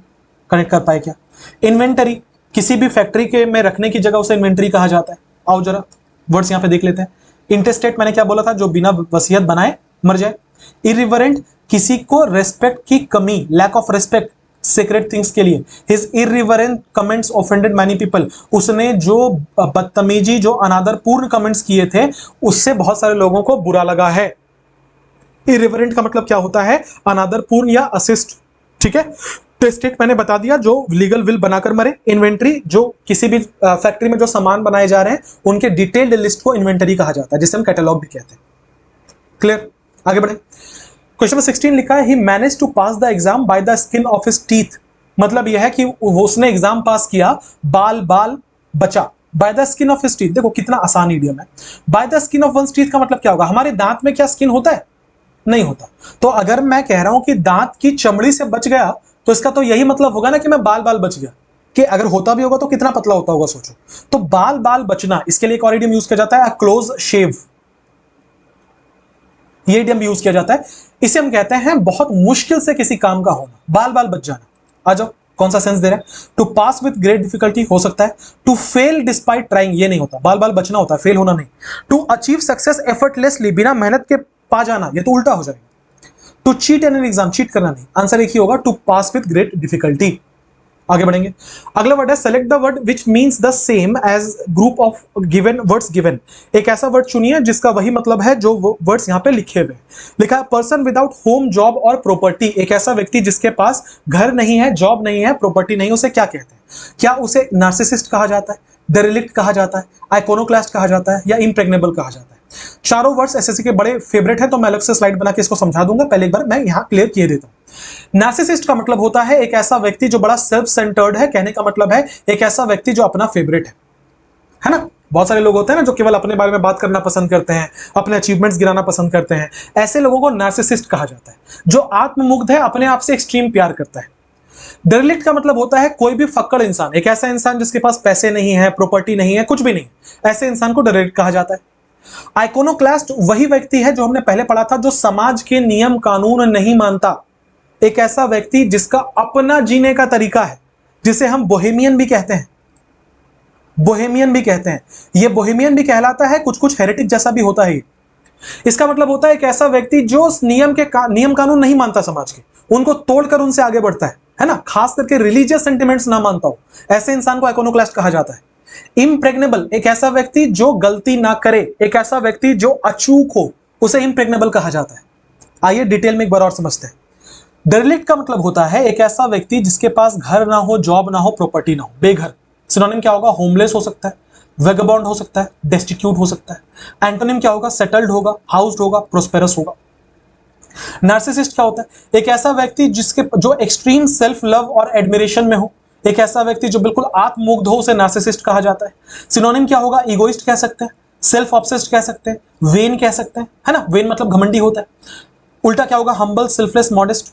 Iconoclast मैंने क्या बोला, एक ऐसा व्यक्ति जो कि समाज के नियमों को चैलेंज करता हो, नहीं मानूंगा मैं आपकी बात।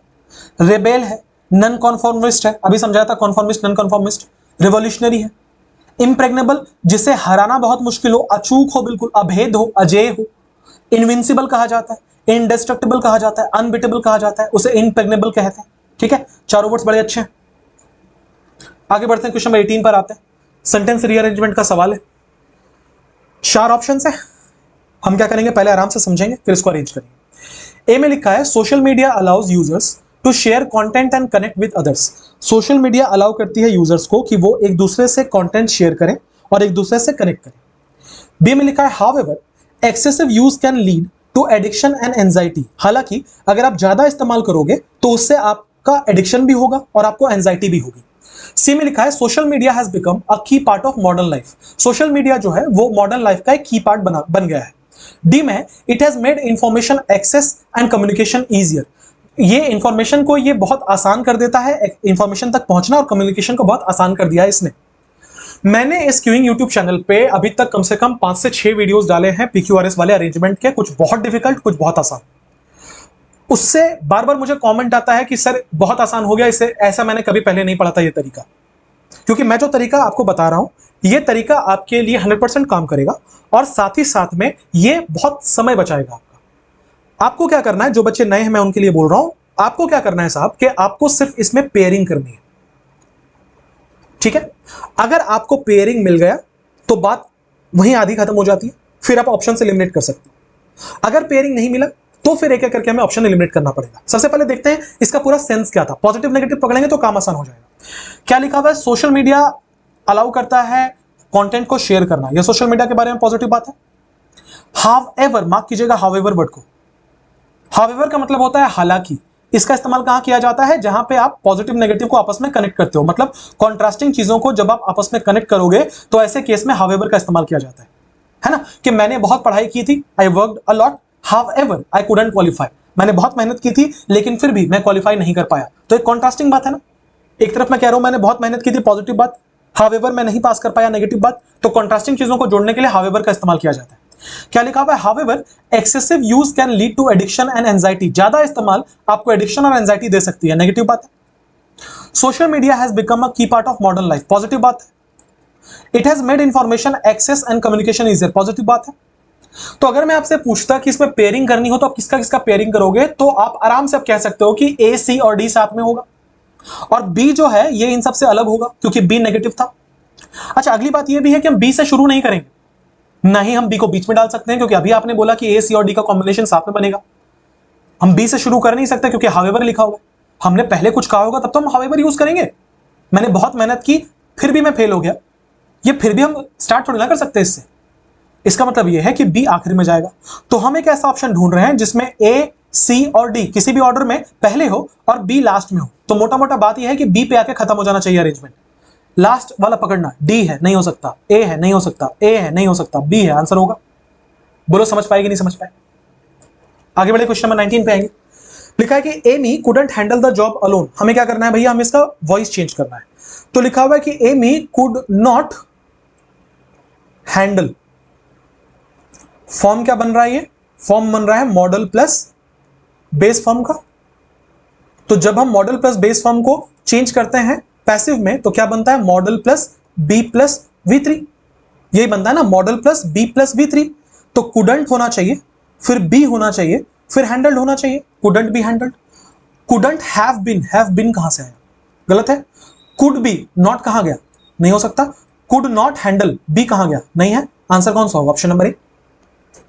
आगे बढ़ते हैं, क्वेश्चन नंबर 20 लिखा है change the narration of the given sentence. अब हमें क्या करना है, सेंटेंस का नरेशन चेंज करना है। लिखा है the teacher said to the students keep quiet in the classroom.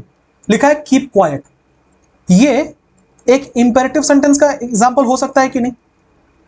अब जो बच्चे नए हैं, इंपेरेटिव किसे कहते हैं, इंपेरेटिव कहते हैं एक ऐसे सेंटेंस को जिसमें ऑर्डर हो, जिसमें रिक्वेस्ट हो, जिसमें एडवाइस हो, सजेशन हो, ऐसे वर्ड को इंपेरेटिव कहते हैं। आप बोलेंगे सर कैसे पता चलेगा, देखो दो तरीका पता करने का। सबसे पहले ये हमेशा स्टार्ट होता है मेन वर्ब से, वो मेन वर्ब बेसिक फॉर्म में होगा, बेस फॉर्म में होगा। दूसरा, इसका सेंस या तो ऑर्डर या रिक्वेस्ट या एडवाइस का होगा। तो क्या लिखा हुआ है, टीचर ने स्टूडेंट से कहा कीप, किससे शुरू हो रहा है भाई साहब, कीप से। क्या कीप V1 है? हाँ जी V1 है, मतलब मेन वर्ब से स्टार्ट हुआ, इसका मतलब लग तो रहा है इंपेरेटिव है। दूसरा, keep quiet in the classroom, classroom में चुपचाप रहो, ये एक कमांड लग रहा है, ये एक ऑर्डर लग रहा है, इसका मतलब ये है, ये 100% इंपेरेटिव सेंटेंस है। अच्छा, जब हम इंपेरेटिव सेंटेंस को इनडायरेक्ट में चेंज करते हैं तो हम क्या करते हैं, हम वहां पे इन्फिनेटिव लगाते हैं, इन्वर्टेड कॉमा हटाकर हम 2 + V1 का फॉर्म लगाते हैं। ये V1 कौन सा होगा, वही वाला वर्ड जिससे हमारा सेंटेंस स्टार्ट हुआ था, जो सेंटेंस के शुरुआत में था। तो यहां तो कीप था, तो मतलब हमें क्या ढूंढना है, हमें ढूंढना है टू कीप, इन्वर्टेड कॉमा हटा के टू कीप होना चाहिए, यहां टू कीप है। या इफ दे, इफ कहां से आ गया, यहां दैट लिखा हुआ है, हमें टू कीप चाहिए, दैट लिखा हुआ है, हमें टू कीप चाहिए। आंसर कौन सा होगा, ऑप्शन नंबर ए। तो अगर आपने ये पहचान लिया कि ये इंपेरेटिव है तो आपका आंसर आ गया। आगे बढ़े, आ गया क्लोज टेस्ट। अब क्लोज टेस्ट को जो बच्चे मुझसे पढ़ते हैं उनको पता है क्लोज टेस्ट मैं कैसे पढ़ाता हूं। हर क्लोज टेस्ट को मैं 2 बार पढ़ता हूं। जब पहली बार पढ़ता हूं तो मैं ये समझने के लिए पढ़ता हूं कि टोन क्या है, किस हिसाब से सेंटेंस चल रहा है, क्या मीनिंग बन रहा है, समरी क्या है। सेकंड में जब पढ़ता हूं मैं, तो मैं उसको फिलअप करने के लिए पढ़ता हूं। ठीक है, मैं जरा पानी पी लूं, मेरा गला सूख रहा है, आप एक बार जल्दी से इसे रीडिंग कर लो। ठीक है, जल्दी से पढ़ लो एक बार, वीडियो पॉज करके मैं पानी पी लूं तब तक।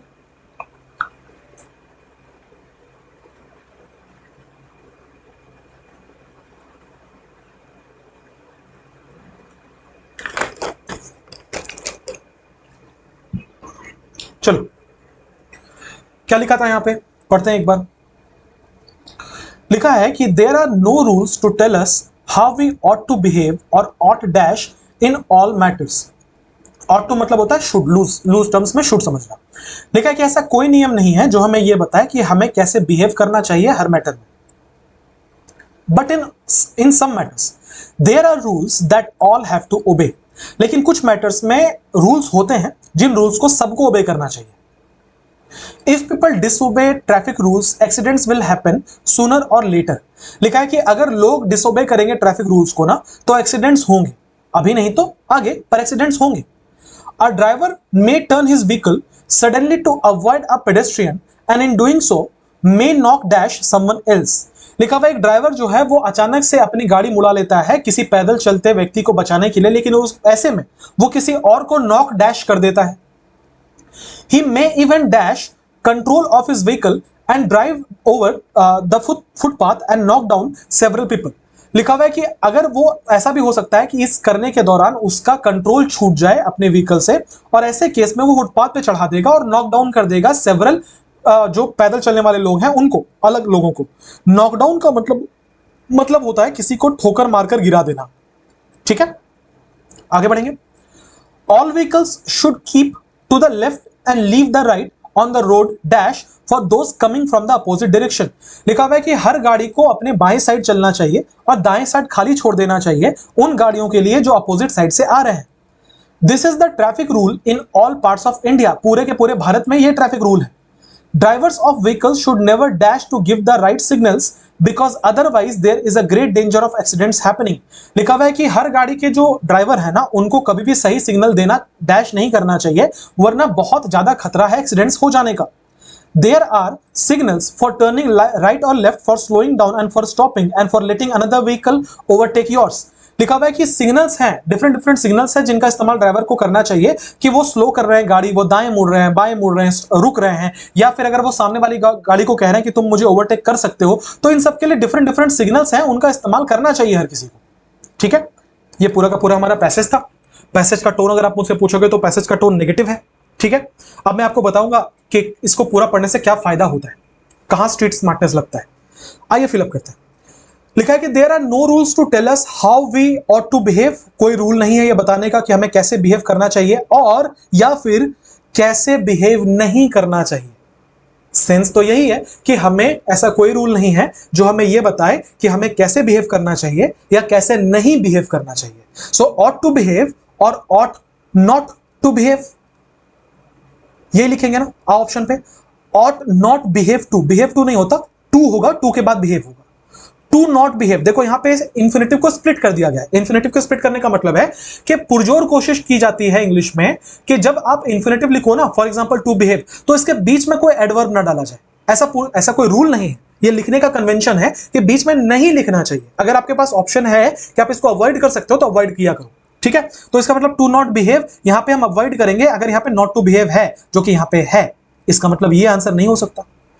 टू बिहेव नॉट, इसका तो कोई सेंस नहीं है, नॉट आगे लगेगा, आंसर क्या होगा, नॉट टू बिहेव। ऐसा कोई रूल नहीं है जो हमें ये बताए कि कैसे बिहेव करना चाहिए और कैसे बिहेव नहीं करना चाहिए। ठीक है, आगे आ रहा हूं, सिर्फ मैं उस लाइन को पढ़ रहा हूं जहां पे ब्लैंक है। A driver may turn his vehicle suddenly to avoid a pedestrian and doing so may knock dash someone else।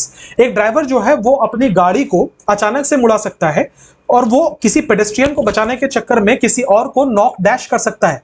अब आपसे सवाल है, नॉक ओवर कर सकता है, नॉक डाउन कर सकता है, नॉक आउट कर सकता है, नॉक ऑफ कर सकता है। अब देखो क्या फायदा होता है जब आप पैसेज को एक बार पहले पढ़ के रखते हो। तो हमने आगे पढ़ा था और मैंने वहां पे मार्क भी किया था कि किसी को टक्कर मार के गिरा देने को नॉक डाउन कहते हैं, क्योंकि अगले ही सेंटेंस में फिर से वही सेंस था कि वो फुटपाथ पे चढ़ा देगा और कुछ लोगों को टक्कर मारकर गिरा देगा। तो यहां पे भी तो वही बात है कि टक्कर मारकर गिरा देगा, तो नॉक के साथ क्या लगना चाहिए था, डाउन लगना चाहिए था। इसी को स्ट्रीट स्मार्टनेस कहते हैं। आप कितने अवेयर हो एग्जाम में, अगर आप अवेयर हो तो आपको पता है यहाँ पे नॉकडाउन है तो यहाँ पे भी नॉकडाउन होना चाहिए था। ठीक है, लेकिन यहाँ पे फ्रेजल वर्ब्स आए हैं, knock over, knock down, knock out, knock off. अब मेरे क्लास में कुछ एक्स्ट्रा ही मिलेगा तो एक एक करके मैं उसको भी एक्सप्लेन किया देता हूं। नॉक ओवर का मतलब क्या होता है, किसी को पलटा देना, किसी को गिरा देना, ओवरटर्न करना, टॉपल करना, अपसेट करना। नॉक डाउन का मतलब क्या होता है, किसी को हिट करना और हिट करके किसी को गिरा देना। ठीक है, अभी मैंने समझाया था। आपने नॉकआउट पंच सुना होगा, नॉकआउट का मतलब होता है किसी को मार के बेहोश कर देना। ठीक है, आपने सुना होगा कि उस बॉक्सर ने एक नॉकआउट पंच लगाया। नॉकआउट पंच का मतलब है कि मारकर उसे अनकॉन्शियस कर दिया। ठीक है, अगला है नॉक ऑफ। नॉक ऑफ का मतलब होता है किसी, नॉक ऑफ के तीन मतलब होते हैं। पहला, काम ना करने को नॉक ऑफ कहते हैं, किसी चीज के दाम को के कम होने को भी नॉक ऑफ कहते हैं, और किसी चीज को इमिटेट करने को भी, नकली कॉपी बनाने को भी नॉक ऑफ कहते हैं। For example, let's knock off early today and go home. आज काम बीच में छोड़ते हैं और घर चलते हैं, यहां नॉक ऑफ का सेंस छोड़ने वाला है। They knocked off $10 from the price as a discount. उन्होंने क्या किया, उन्होंने $10 कम करा लिए एक डिस्काउंट के तौर पर, कम दिए पैसे। नॉक ऑफ वहां पे भी यूज होता है। The bag is a knock of a designer brand. ये एक डिजाइनर ब्रांड का कॉपी है, कॉपी के लिए भी नॉक ऑफ यूज होता है, तो यहां पे भी नॉक ऑफ का इस्तेमाल होगा। आगे बढ़े, अगला क्या था, थोड़ा सा गंदा हो गया, क्लीन किए दे रहा हूं। आगे बढ़ते हैं, लिखा हुआ है he may even dash control of his vehicle. लिखा हुआ है ही मे इवन, ध्यान दीजिएगा यहां पे लिखा हुआ था, क्लीन कर रहा हूं थोड़ा, लिखने की जगह कम है। लिखा हुआ है ही मे इवन। अच्छा, मे यूज किया गया है तो मॉडल होगा, मॉडल होगा तो इसके बाद तो बेस फॉर्म आना चाहिए वर्ब का। अब तो लूज, लूज तो एडजेक्टिव होता है। जिन बच्चों को नहीं पता, LOS लूज मतलब होता है वर्ब, जो होता है खो देना। ठीक है, LOOS लूज ये होता है एडजेक्टिव, जिसका मतलब होता है ढीला, लूज पैंट कहते हैं ना, वो ढीला वाला होता है। ठीक है, हमें वर्ब चाहिए, लूजन ढीला करना, हमें बेस फॉर्म चाहिए, लॉस्ट पास्ट है, लूज बेस फॉर्म है, तो आंसर क्या हो जाएगा कि he may even lose control of his vehicle, वो अपने गाड़ी का कंट्रोल खो सकता है। तो आंसर कौन सा होगा, ऑप्शन नंबर डी। आगे बढ़ेंगे, all vehicles should keep to the left and leave the right side of the road dash for those coming from the opposite direction। लिखा हुआ है हर गाड़ी को क्या करना चाहिए, लेफ्ट में चलाना चाहिए और राइट साइड को खाली छोड़ना चाहिए उनके लिए जो अपोजिट डायरेक्शन से आ रहे हैं। तो खाली छोड़ने के लिए क्या वर्ड होगा, should be of the road, free, engaged, closed, engrossed. क्या बोला गया था, सबको लेफ्ट में चलना चाहिए, राइट साइड को डैश करना चाहिए ताकि अपोजिट डायरेक्शन से लोग आ सके। तो राइट साइड को इंगेज करना चाहिए, जब लेफ्ट चलोगे तो राइट इंगेज कैसे होगा, सेंस नहीं है। क्लोज्ड सेंस नहीं है, एनग्रॉस्ड सेंस नहीं, एनग्रॉस्ड मतलब होता है खो जाना। आंसर क्या होगा, फ्री, के लेफ्ट साइड से चलना चाहिए, राइट साइड को फ्री रखना चाहिए। This is the traffic rule in all parts of India. Drivers of vehicles should never dash to give the right signals. लिखा हुआ है कि ये ट्रैफिक रूल है भारत का, और जो गाड़ियों के ड्राइवर्स है ना, उनको कभी भी राइट सिग्नल देना डैश नहीं करना चाहिए, वरना एक्सीडेंट हो जाएंगे। क्या नहीं करना चाहिए, सही सिग्नल देना डैश नहीं करना चाहिए, सही सिग्नल देना यूज नहीं करना चाहिए है। यहां तो मैं ये कहना चाहता कि एक्सीडेंट हो जाएगा, उससे बचाने के लिए सही सिग्नल देना चाहिए, तो यूज तो नहीं होगा। उन्हें सही सिग्नल देना, बॉदर नहीं करना चाहिए। बॉदर मतलब होता है किसी की चीज के बारे में चिंता करना, उन्हें चिंता नहीं करनी चाहिए सही सिग्नल देने की। दोनों गलत गलत, क्या फर्क पड़ता है, सही है क्या, नहीं। They should never fail to give right signals. उन्हें कभी भी फेल नहीं करना चाहिए राइट सिग्नल देने में, मतलब उन्हें हमेशा राइट सिग्नल देना चाहिए। यह आंसर होगा। आंसर कौन सा है, option number C. I hope ये 25 क्वेश्चन जो थे आपको इन सबका एनालिसिस और एक्सप्लेनेशन डिटेल में समझ में आया है। इसमें बहुत सारे ऐसे क्वेश्चंस थे जो बहुत सिंपल थे, मैंने जानबूझकर उसके डीप कॉन्सेप्ट्स को समझाया है ताकि आगे जब टफ सवाल आए तो आप वहां घबरा ना जाए। कुछ बहुत अच्छे वोकैब थे, उनको अलग स्लाइड से मैंने लिखा है, जैसा मैंने बोला, ये पीडीएफ मैं अपलोड कर दूंगा अपने टेलीग्राम चैनल पे, आपको मिल जाएगा। टेलीग्राम चैनल का लिंक डिस्क्रिप्शन में है। जो बच्चे पहली बार ये वीडियो देख रहे थे, आपने मॉक टेस्ट नहीं दिया था, कमेंट में जरूर बताना कि आउट ऑफ 25 आपने कितने करेक्ट किए। साथ ही साथ में वीडियो को लाइक जरूर कर देना, ताकि यूट्यूब को पता चले, एल्गोरिदम को पता चले कि ये काम का कंटेंट है। एक कमेंट ड्रॉप कर दोगे कि पढ़ाई कैसी लगी, तो मुझे अच्छा लगेगा। नए हो तो सब्सक्राइब करना मत भूलना, शेयर जरूर कर देना। मिलेंगे अगले वीडियो में। अपना बहुत बहुत ध्यान रखिए, पढ़ाई करते रहिए। Have a nice day everyone. The Pandits के मॉक देखना वीकली मत भूलना। मिलते हैं।